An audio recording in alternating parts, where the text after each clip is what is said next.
পদোন্নতির দাবিতে আন্দোলনে নেমেছেন বিসিএস সাধারণ শিক্ষা প্রভাষক যারা রয়েছেন তারা, এবং ৩২ থেকে ৩৭তম ব্যাচের যারা প্রভাষক রয়েছেন তারা পদোন্নতির দাবি জানিয়ে আজকে মানববন্ধন কর্মসূচি পালন করছেন। ৪ দফা দাবিতে তারা মূলত আজকের এই মানববন্ধন করছেন। এখানে যেটি বলা হচ্ছে যে বিসিএস সাধারণ শিক্ষা ক্যাডারের যোগ্য সকল প্রভাষক ৩২তম থেকে ৩৭তম ব্যাচের সহকারী অধ্যাপক পদে ভূতাপেক্ষ পদোন্নতির জিও জারির দাবিতে এই মানববন্ধন তারা করছেন। আমরা যখন বিসিএস পরীক্ষা দিয়ে নিয়োগপ্রাপ্ত হই তখন তো সবাই একসাথেই নিয়োগপ্রাপ্ত হই, কিন্তু অন্যান্য ক্যাডারগুলো ৫ বছর পরেই দেখা যায় যাদের যোগ্যতার ভিত্তিতে পদোন্নতি পেয়ে যান, কিন্তু আমাদের শিক্ষা ক্যাডারেই এক দীর্ঘসূত্রিতা। ৩৩ বিসিএস থেকে শুরু করে যারা চাকরি বা ১৩ বছর অতিক্রম করেছে তারা এখনও সেই আগের পদই আছে, প্রভাষক পদই আছে।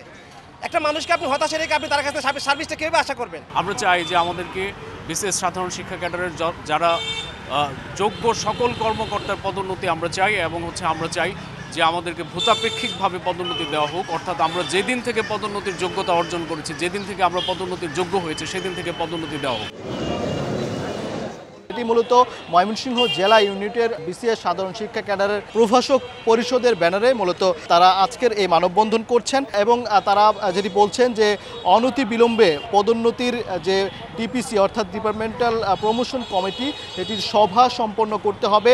১২ই নভেম্বরের মধ্যে ৩৭তম ব্যাচ পর্যন্ত সকল পদোন্নতি বঞ্চিত প্রভাষকের ভূতাপেক্ষ পদোন্নতির জিও গভর্নমেন্ট অর্ডার জারি করতে হবে।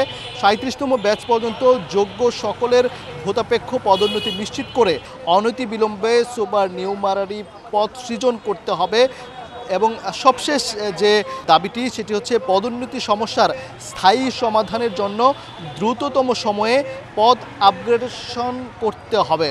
এবং এই যে তারা যে দাবিগুলো করেছেন এটি মূলত ১২ নভেম্বরের মধ্যে বাস্তবায়িত না হলে ১৬ তারিখ থেকে যোগ্য সকলের ভূতাপেক্ষ পদোন্নতির জিও না হওয়া পর্যন্ত কঠোর থেকে কঠোর কর্মসূচি তারা পালন করবেন বলে শিক্ষকরা, এই প্রভাষক যারা রয়েছেন বিসিএস সাধারণ শিক্ষা ক্যাডারের, তারা এমনটি বলছেন।